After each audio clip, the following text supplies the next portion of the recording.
Welcome to the Talkin VAWLS Network. My name is Boogie Bentley. Transfer portal season 2.0 is almost here.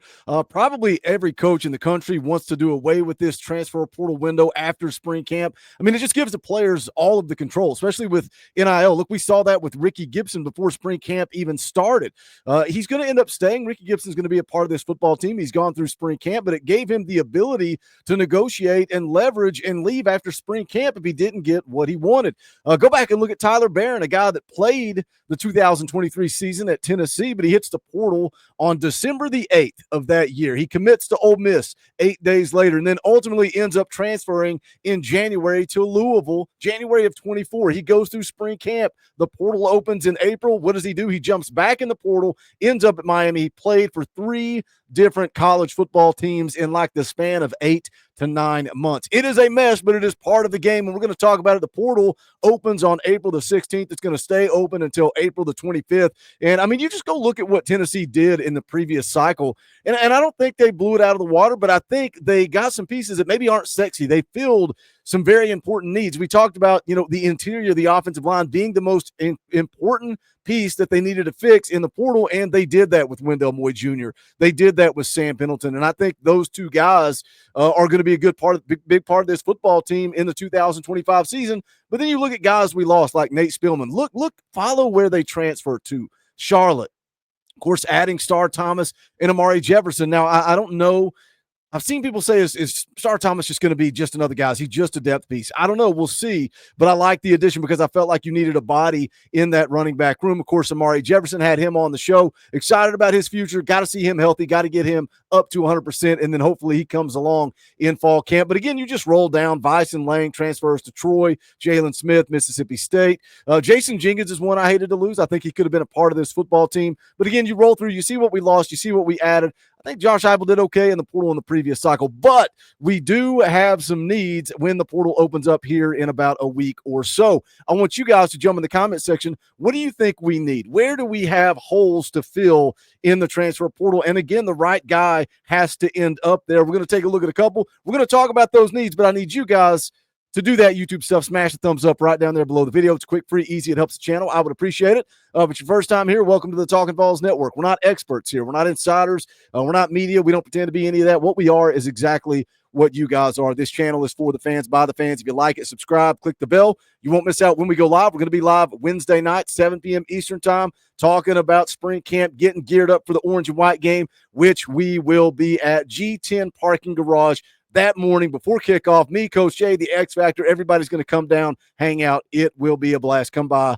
and say hello. Also, if you like what we do, you want to really help this channel, we need you. There is a join button down there. It's $1. It is $1 per month. That's what allows this show to continue. If you like it, think about hitting that join button. We would greatly, greatly appreciate it. But let's jump over here and let's take a look at Twitter, because we are about to go in this time of year where we see Hayes Fawcett tweeting out the graphics all day, every day, talking about a new name in the portal. Now, right now, you can't enter the portal, but you see the verbiage there. Clemson cornerback Tavoy Fegan plans to enter the transfer portal. He tells On3 Sports the 6 foot 185 corner will have 4 years of eligibility. Held 52 offers out of high school and was named an Under Armour All-American. So we see, again, we're going to see this all through the course of April 16th through April the 25th. Guys popping in the portal, and we'll see. But what I want to talk to you guys about is, where are the needs? Does a guy like Tavoy Fegans, does he fit a need? I think corner for me is a need. You look at the roster, you look at the depth, particularly now that you've got the injury to Jamal McCoy, and we got to hope that his knee responds to that rehab and he bounces back. We need him on the field when Georgia comes to town. He is such a big part of this defense, but he's also a body, right? So you're a man down at the corner position. I think Ricky Gibson's going to be fine. Jalen McMurray, he's played quite a few snaps for Tennessee last year. And then you kind of wonder who's going to be that fourth guy, or could be starting in Jermod McCoy's place. Could it be a guy like Tavoy Fegans? Now, the article says that he played just 11 snaps in 2024 before using his red shirt. So he does have that 4 years of eligibility.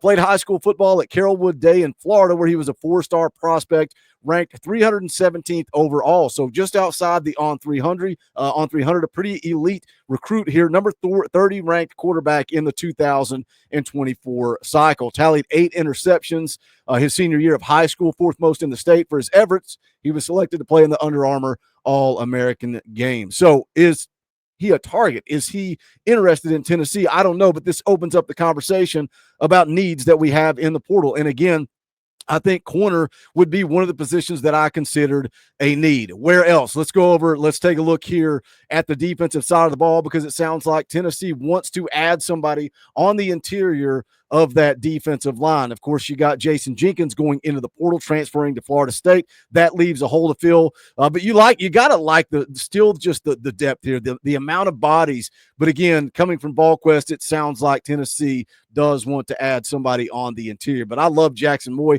I think Bryson Eason could have a big senior year. Don Bailey, Josh Josephs, Caleb Herring, Jordan Ross. Again, the list goes on and on and on. But it sounds like Tennessee wants to add somebody on the interior of that defensive line. I think your linebackers are set. I think your linebackers are solid. I do question who's going to be that 4th guy in the 2 deep. Is it Jordan Burns?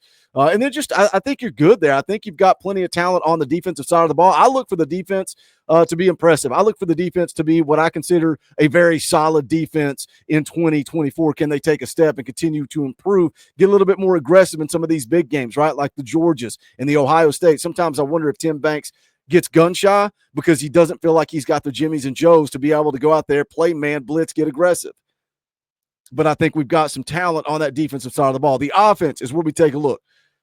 You know, again, previous cycle, interior of the offensive line, you filled those voids with Sam Pendleton, Wendell Moy Jr. I like to hear the reports coming out of spring camp that Shamrod Umarov is starting to push some guys. He's having a great spring. Does that mean he could push for a starting spot? I don't know. But that tells me you've got some guys developing. He was one of the guys you question. You want to question Glenn Ellerby. If Sham starts to come along, I like to hear that he's having that spring. Larry Johnson is in shape. Is he a guy that could add depth for you? You know, I could sit here and argue and say, I'm worried about depth for Tennessee. Well, why? Because it's unproven. I mean, our starters are unproven, right? You look at that offensive line, you got 4 new guys starting up front. Lance Hurd, the only guy returning. So if I'm concerned about the guys being unproven that are starters, what about the guys that are in the 2 deep or the 3 deep, the guys that add depth to the room? So would Tennessee look to add an offensive lineman, or are they set? Sounds like Max Anderson William Satterwhite is going to be your starting center for the 2025 season. Tight end, I think you're set. I think Miles Kitselman will be back. I think he'll be healthy. I think he'll be strong. Obviously, quarterback, you're ready. You took care of running back with Star Thomas. That was a nice depth piece. I think this is going to be running back by rotation. I think Peyton Lewis, Deshaun Bishop, Star Thomas, all going to contribute to this team, but that brings you to the wide receiver room. And I think that is probably priority number 1. And again, we talked about the guys that transferred out, and you can argue Squirrel White. You know, he contributed to this football team, but you didn't lose a whole lot of numbers. You didn't lose a whole lot of stats. What you lost was a whole lot of bodies. And I think Squirrel and the timing of him entering the portal, Tennessee they weren't really anxious or nervous about needing a body in that room until it was too late. Some of the big names had already come and gone before Squirrel White even entered the portal. And you realize, hey, we need a wide receiver. And I'm excited about this wide receiver room, man. I'm excited about Mike Matthews, Chris Brazzell, Braylon Staley. I'm excited to see how Amari Jefferson responds once he's 100%, the talent with Travis Smith and Rad Jackson. But where do you go from there? It's the SEC. It's a physical, violent game. You have to have depth in this wide receiver room. You have to add a body or 2. I think that's Tennessee's priority, wide receiver, interior of the defensive line. But I think they need more than 1 in that wide receiver room. What happens? What happens if Mike Matthews goes down, Braylon Staley goes down? You going to throw 2 true freshmen out there? It's a concern. The depth is a concern. But we'll see what opens up in the spring. You got to wait and see too, right? The right guy's got to come along. The right guy has to be a fit. The right guy has to be available for Tennessee to go out there and get him. But what are your thoughts? Jump in the comment section. Let's talk about it. What are the needs for this football team? As always, smash the thumbs up on the way out the door. Go check out the Talkin VAWLS merchandise. You can do that at bonfire.com/store/Talkin VAWLS. But that is going to do it. This is the Talkin VAWLS Network. My name's Boogie Bentley. Go Big Orange.